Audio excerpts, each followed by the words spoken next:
नमस्कार. राष्ट्रचेतना विकास मंचामध्ये आपले हार्दिक हार्दिक स्वागत. मी रवींद्र बाणे. आजचा विषय आहे महाराष्ट्रामध्ये सध्या जे काही गलिच्छ राजकारण सुरू आहे आणि ज्या पद्धतीने पक्ष फोडण्याची कामं मदमस्त सत्तेकडून होत आहेत आणि यावरती कुठेही अंकुश राहिलेला नाही, निष्ठेला किंमत राहिलेली नाही.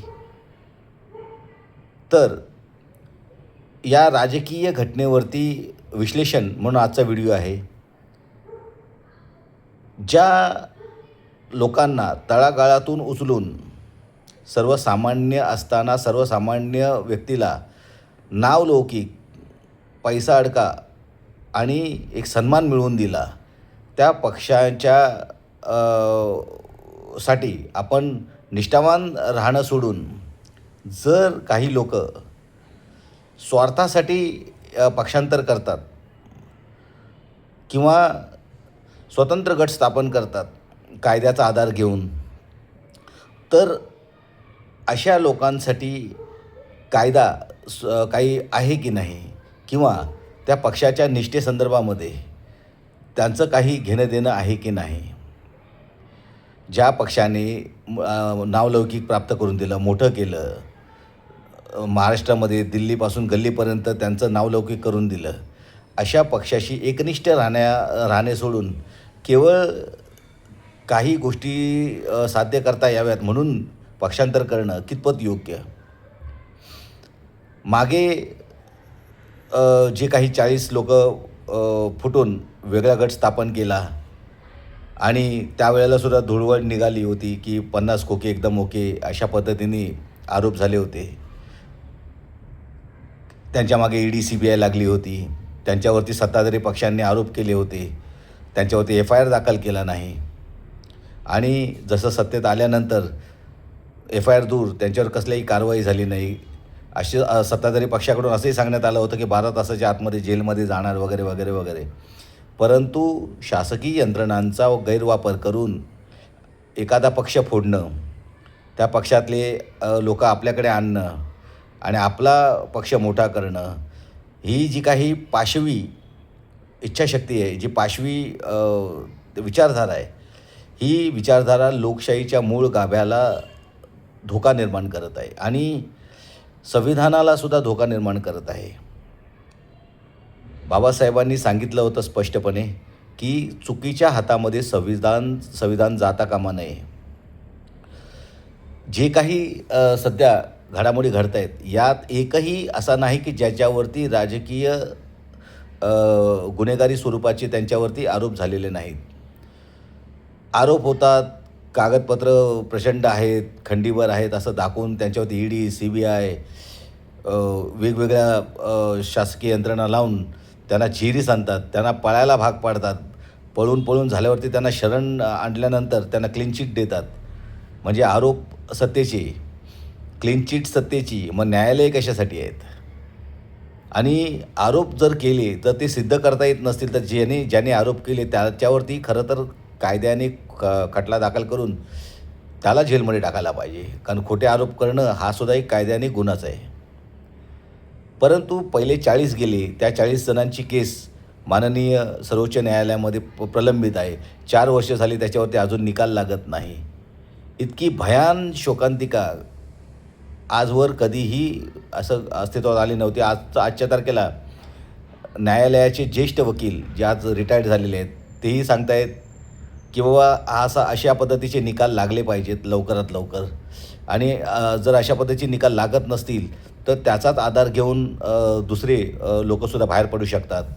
आणि आता झालंही तसंच आहे की आज 6 जणं स्वतंत्र गट स्थापन करून बाहेर पडले, राजीनामा न देता. ज्या पक्षाच्या नावावरती मोठे झाले, ज्या पक्षाने त्यांना नावलौकिक, पैसा, सन्मान दिला, त्या पक्षाशी एकनिष्ठ न राहता केवळ सत्तेमध्ये सामील होण्यासाठी किंवा सत्तेच्या मांडीला मांडी लावून बसण्यासाठी जर अशा पद्धतीचा स्वतंत्र गट पुन्हा स्थापन केला असेल तर हा सर्वोच्च न्यायालयाच्या न्यायदानाचा अवमान आहे.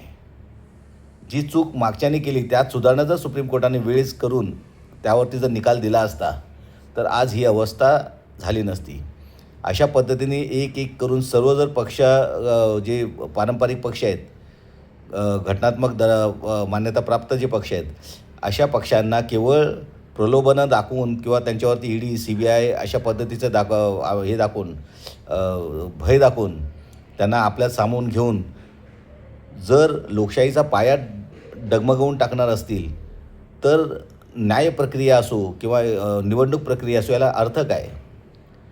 पैशाच्या जोरावर जर पाशवी बहुमत मिळवून जर देशाचा डामडोल जर हे करून टाकणार असतील, मातीमोल करून टाकणार असतील तर सामान्य जनतेने विश्वास कोणावर ठेवावा?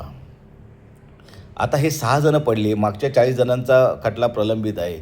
मागच्या लोकांनी राजीनामा न देता बाहेर पडले, स्वतंत्र गट स्थापन केला, त्याच्या पावलावर पाऊल टाकून आता हे 6 जणं बाहेर पडले. ह्याला काय म्हणावं? सत्ताधारी पक्षाला स्वतःचे नेते घडवता येत नाही, स्वतःच्या कार्यकर्त्यांना मोठं करता येत नाही. ते दुसऱ्यांच्या पक्षातले निवडक गुन्हेगार ठरवून त्या गुन्हेगारांना आपल्या जवळ घेतल्यानंतर त्यांना क्लीन चिट देऊन त्यांना सत्तेमध्ये आणणं, पाशवी बहुमत तयार करणं आणि आपल्या राजकारणाचे जे स्वार्थी मनसुबे आहेत ते साध्य करणं, हे जे काही गलिच्छ राजकारण आहे हे महाराष्ट्राच्या मुळावर उठलेलं आहे. आणि मराठी माणसाला हद्दपार करण्यासाठी ह्या फोडाफोडीच्या राजकारणामध्ये सत्ताधारी पक्ष आणि परराज्यातली मंडळी सक्रिय झालेली आहेत आणि गद्दार लोकांना हाताशी घेऊन त्यांनी जे काही षडयंत्र इथे रचलेलं आहे यामुळे महाराष्ट्राचं तो नुकसान होतच आहे. पण महाराष्ट्राच्या लढ्यामध्ये ज्यांनी हुतात्म्य आपल्या प्राणाची आहुती दिली त्या हुतात्म्यांचा सुद्धा अवमान हे जे गद्दार लोक आहेत हे करत आहेत. मुंबई फोडावी यासाठी अनेक वर्षापासून बाहेरच्या राज्यातले लोक टपून बसलेले आहेत. मुंबई ही महाराष्ट्राची जी आर्थिक राजधानी, पूर्ण देशाची आर्थिक राजधानी ही मुंबई आहे. आणि महाराष्ट्राला जर मुंबईपासून वेगळं करायचं असेल तर ती लॉबी जी आहे ती बाहेर साध्य करून बसलेले की आम्ही कधी मुंबई मराठी माणसापासून तोडतो आहे. त्याचंच फलित आज एक समाज पांढरे पट्टे आखतो आहे, दुसरा समाज मासे खाऊ नका, मराठी माणसांना घरं देऊ नका, ते मासे खातात, कोळी लोकांच्या मागे लागलेले आहेत. मूळ निवासी मराठी माणूस, मच्छीमार, आपला कोळी बांधव, पुन्हा गिरणी कामगार झाले. मराठी माणसांच्या बलिदानावरती हा महाराष्ट्र घडलेला आहे. आणि या महाराष्ट्राला तोडण्यासाठी यांनी आर्थिक जे काही आपण आर्थिक राजधानी म्हणून आपण मिळवत होतो आजपर्यंत, त्या आर्थिक ह्याला कुठेतरी खो घालण्यासाठी ह्या बाहेरच्या शक्ती एकवटल्या. मुंबईचे उद्योग पळवून नेले, नवीन नवीन येणारे प्रकल्प पळवून नेले आणि आमचेच काही फितूर मराठी असून कलंक महाराष्ट्राला हे त्यांना सामील झालेले आहेत. त्याचाच भाग म्हणून हे 40 आणि आता 6 एकूण 46 2029मध्ये येणाऱ्या जी काही निवडणूक आहे या निवडणुकीमध्ये आधी यांना हे पाशवी बहुमत तयार करायचं की ह्यांचे जे काही मनसुबे आहेत, यांना जे काही कायदे आणायचे आहेत त्यांच्या मनासारखे, तर ते आणण्यासाठी यांना बहुमत पाहिजे आहे लोकसभेमध्ये. आणि यासाठी हे फोडाफोडीचं राजकारण यांचं सुरू आहे. आज राज्य अक्षरशः आर्थिकदृष्ट्या रसातळाला गेलेलं इतकं प्रचंड कर्ज महाराष्ट्रावर आहे. परंतु याची काहीही पर्वा न बाळगता अशा गलिच्छ राजकारणाचा भाग म्हणून या गुन्हेगारी पार्श्वभूमी असलेल्या लोकांना सत्तेत सामावून घेणं खरं तर लोकशाहीचा अवमान आहे. ज्यांना गुन्हेगार म्हणून ठरवता, ज्यांना गुन्हेगार ठरवता, ज्यांच्यावर आरोप करता, ते आरोप सिद्ध करत नाही, FIR करत नाही, परंतु त्यांना क्लीन चिट देताना वॉशिंग मशीनमध्ये टाकून त्यांना क्लीन चिट देता, हे सर्व प्रकारे बेकायदेशीर असताना त्याच्यावरती कोणी कोणाचं रोख नाही, कोणाची त्यांच्यावरती वचक नाही सत्तेवरती. सैराट सुटलेला बैल हे मदमस्त सत्ता झालेली आहे. सर्व पक्ष आज विरोधी पक्षामध्ये इतकं भयानक वातावरण आहे की सर्व पक्ष फोडले जातात आहे. पैशाचं आमिष दाखवलं जातं जसं असा आरोप होतो आहे. खोके सगळं होतं आहे. आज मंदिरं लुटली जात आहेत. तो गजनी होता त्याने सोमनाथ मंदिर लुटलं होतं. आज आमचेच लोक राम मंदिर सोडत नाही आहेत. सोनं पळवलं, पैसा पळवला, नावाला म्हणतात 200 कोटीचा, पण राम मंदिरमध्ये जो काही पैसा जमा झालेला आहे तो प्रचंड प्रमाणामध्ये पळवापळवी सुरू आहे. अक्षरशः देश पोकारला जातो आहे. देशातील जे काही आपले धार्मिक स्थळं आहेत, धार्मिक मंदिरं आहेत आपली धर्माची, पारंपरिक म्हणजे ते केदारनाथ असो किंवा सोमनाथ मंदिर असो किंवा राम मंदिर असो, पुन्हा आपलं अजूनही अनेक हे आहेत, संस्थान आहेत ज्याच्यामध्ये नुसतं लूटमार चालू आहे. दाखवताना 200 कोटी दाखवतात पण हजारो कोटीचा भ्रष्टाचार आहे. आणि जे कोणी ट्रस्टी आहेत त्या ट्रस्टींनीसुद्धा अक्षरशः आपली तुंबड्या भरलेल्या आहेत. जो 15,000 पगार घेतो त्याच्या नावावरती 2-2 कोटीच्या जमिनी, 10-10 कोटीच्या जमिनी, अशा पद्धतीने लूटमार सुरू आहे. याच्यावरती खरं तर तुडवायला पाहिजे एकेकाला, पण कायद्याने आपले हात बांधलेले आहेत. कोणाला मारायचं वगैरे आपल्याला अधिकार कोणी दिलेला नाही. खरं तर ह्यानं चोपला पाहिजे. खरं तर काय अवस्था करून ठेवली. अरे ज्या रामाच्या नावाने तुम्ही राजकारण करून सत्तेत येता आणि त्या ट्रस्टी ज्या त्याची नेमणूक सरकार करते, त्या ट्रस्टींनीच मंदिर लुटावं ह्याची जबाबदारी कोणाची? कोणी त्या ट्रस्टींना त्या जागेवर बसवलं आणि आता ते ट्रस्टी फरार आहेत असंही ऐकलं जातं राम मंदिरातले. आणि हे सगळं असताना ह्याची जबाबदारी कोणी घेतली त्याचा साधा FIR होत नाही. हा नालायकपणा आहे.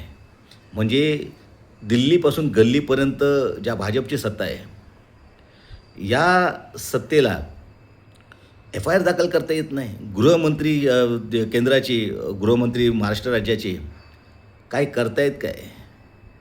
केंद्रीय गृहमंत्र्यांनी स्पष्ट आदेश दिले पाहिजे की पहिला FIR लॉन्च करा, FIR दाखल करून घ्या आणि पद्धतशीर सर्वांना अटक करा. सर्वांच्या त्यांची कुठे कुठे काय काय मालमत्ता बनवल्या त्याची चौकशी लावा. पण आधी FIR तर नोंदवा. FIR नोंदवला नाही, SIT चौकशी सुरू आहे. कशी काय? म्हणजे एकंदरीत कायद्याला धरून कुठलंही काम सध्या होत नाही. मागे 40 जण हे जे काही फुटले होते शिंदे गटातले, त्या 40 जणांचा दाखला अजून प्रलंबित आहे कोर्टामध्ये, सन्माननीय कोर्टामध्ये. त्याच्यावरती अजून निर्णय झालेला नाही. आणि आता हे 6 जण निघाले. म्हणजे कायद्यामधील ज्या काही पळवाट आहेत त्याचा आधार घेऊन सर्व पक्ष फोडायचे, परंतु या फोडाफोडीला कुठेतरी शह मिळावा म्हणून कायदे करायचे नाहीत. त्या लोकांना आपल्यामध्ये सामावून घ्यायचं. जोपर्यंत आपल्यात येत नाही तोपर्यंत ते भ्रष्टाचारी असतात, गुन्हेगार असतात. ज्या वेळेला सत्ताधारीमध्ये त्यावेळेला ते दाखल होतात त्यावेळेला ते क्लीन चिट असतात, संत असतात, महात्मे असतात. असं जे काही राजकारण सुरू आहे ना, या राजकारणाला कुठेतरी आता एक अंतिम असं काहीतरी ठोस लोकांनी ठरवून केलं पाहिजे. आता एक निर्णय जनतेने आता घ्यावाच. निवडणुकीवर आता विश्वास राहिला नाही, कारण EVM मशीनच फ्रॉड आहेत. हे आता स्वतः अमेरिकेच्या राष्ट्राध्यक्षांनी पण सांगितलं की ये जो है EVM के इसके ऊपर जीत के आहे, असं ते बाहेरचे लोक म्हणायला लागलेत. ज्याला आपल्या भारतामध्ये ज्याच्या नावाने यज्ञ झाले अबकी बार ट्रम्प सरकार, त्या ट्रम्पनी सांगितलं की हे EVMच्या आधारावरती जिंकून आलेले आहेत. लाईव्ह कमेंट्स आहेत त्यांच्या, तरी लाजा वाटत नाहीत. लोकशाहीला संपवण्याचं कटकारस्थान, संविधानाला संपवण्याचं कटकारस्थान हे आज होत आहे. मराठी माणूस मुंबईपासून दूरवर फेकला जातो आहे. मुंबईपासून मराठी माणूस गायब होणार लवकरच, कारण मुंबईच्याच काही गद्दार लोकांनी मराठी गद्दार लोकांनी, महाराष्ट्राच्या गद्दार लोकांनी परकीयांना फितूर होऊन, त्यांचे गुलाम होऊन आज जी काही अवस्था महाराष्ट्राची करून ठेवलेली आहे, त्याचा निषेध करावा तेवढा थोडा. लाजा बाळगा, मी महाराष्ट्राचा म्हणणारे, छत्रपती शिवाजी महाराजांचं नाव घेणारे वारंवार, ह्या लोकांनी लाजा बाळगाव्या. जे स्वतःला टायगर म्हणवतात आणि जे पळून जातात ते टायगर नसतात, ते भगोडे असतात. आणि महाराष्ट्राची परंपरा पाठ दाखवून पळणाऱ्यांची कधीच नव्हती. ही शूरवीरांची भूमी आहे. इथे छातीवरती तलवारीचे घाव घेणारे नररत्न जन्माला आलेले आहेत. असे पाठ दाखवून, कारवाईला घाबरून पळणारे हे महाराष्ट्राचे मावळे नाहीत आणि हे शूरवीरसुद्धा नाहीत आणि टायगरसुद्धा नाहीत. ह्या शेळ्या मेंढरं व आता शेळं मेंढरी म्या म्या करत पळून गेले. ज्या पक्षांनी तुम्हाला मोठं केलं त्यांच्याशी एकनिष्ठ राहण्यापेक्षा न राहता गद्दारी करून बाहेर पडणं, तुम्ही स्वतःला मुंबईकर म्हणवता. महाराष्ट्र माझा तुम्हाला म्हणण्याचा अधिकार नाही, कारण महाराष्ट्राच्या मुळावर उठलेल्या लोकांना तुम्ही समर्थन देत आहे. तुम्ही गद्दार आहात महाराष्ट्राच्या ह्याने.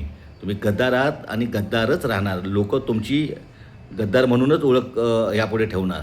आणि एक लक्षात ठेवा, महाराष्ट्राचा इतिहास आहे, महाराष्ट्राने कधी गद्दारांना क्षमा केलेली नाही. भूतकाळ बघा, ज्यांनी पक्ष फोडून किंवा पक्षाला रामराम करून जे दुसऱ्या पक्षात गेले, त्यांची इज्जत आज राहिलेली नाही. जो पूर्वी मानसन्मान होता आज तो नाही.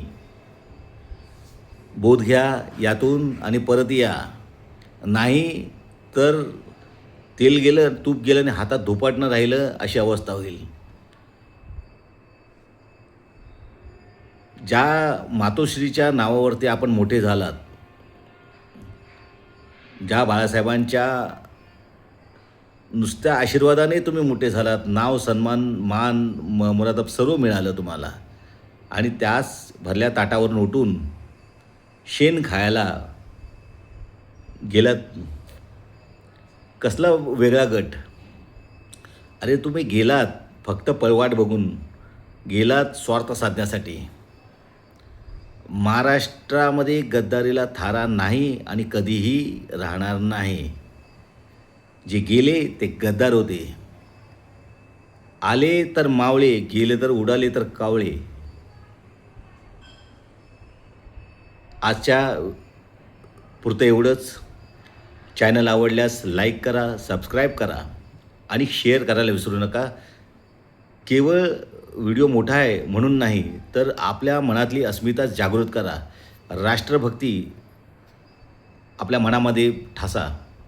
लक्षात ठेवा, राज्य टिकले तर देश टिकणार. राज्य जर परप्रांतीयाच्या हातामध्ये गेलं, परकीयांच्या जे गुन्हेगार आहेत या देशाचे, गद्दारांच्या हातात जर संविधान गेलं, तर आपल्या पुढच्या येणाऱ्या पिढीला आपण अच्छे दिन देणार नाहीत.